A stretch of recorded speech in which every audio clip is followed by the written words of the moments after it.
This story needs to be shared with the world.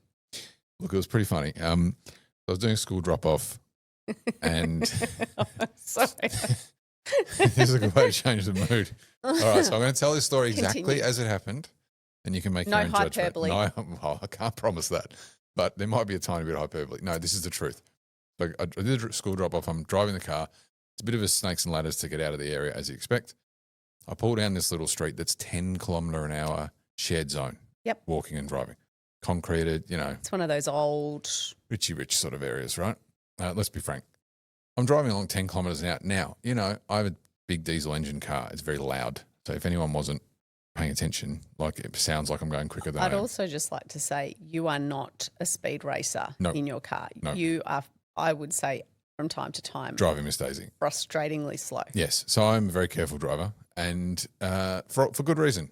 Anyway, so I'm driving along and there's, a group of people of a certain demographic walking down the middle, 4 or 5 of them, maybe 2 couples. As is there, right, in a shared zone? Shared zone. They're just sort of meandering down the middle of the road. So I pull up behind them very slowly, gently, and the woman turns around and screams at me, "You silly man, what are you doing? This is a 10 kilometre an hour Did she zone." come to your open window?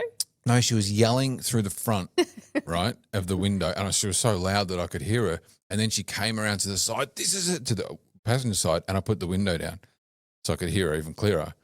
"You silly man, this is a 10 kilometre an hour zone. What are you doing?" I said, "I'm doing 10 kilometres an hour." I said, "If I was going any slower, I'd be going backwards," right? Did you say that? Yeah, I think so. And then she's lost it, sounds like me anyway. And then she, maybe a touch of hyperbole, and then she's lost it. She's like flinging her arms around like one of those air inflated things at the car yards.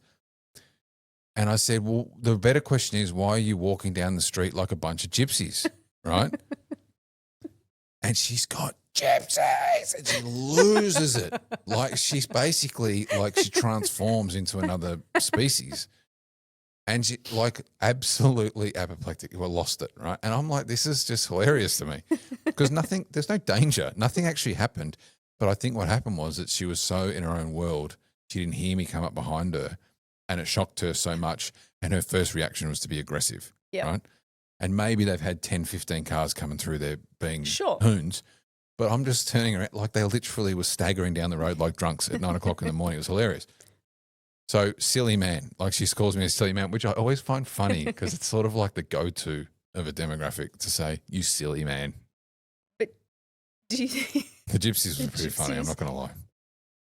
I'm surprised that didn't diffuse it because were you trying to be funny? No. Okay. I was pretty angry. But it's to call someone a bunch Why are you walking down the road like a bunch of gypsies? Right, and that's what I said. Anyway, so she didn't appreciate that. I drove off and got on with my day.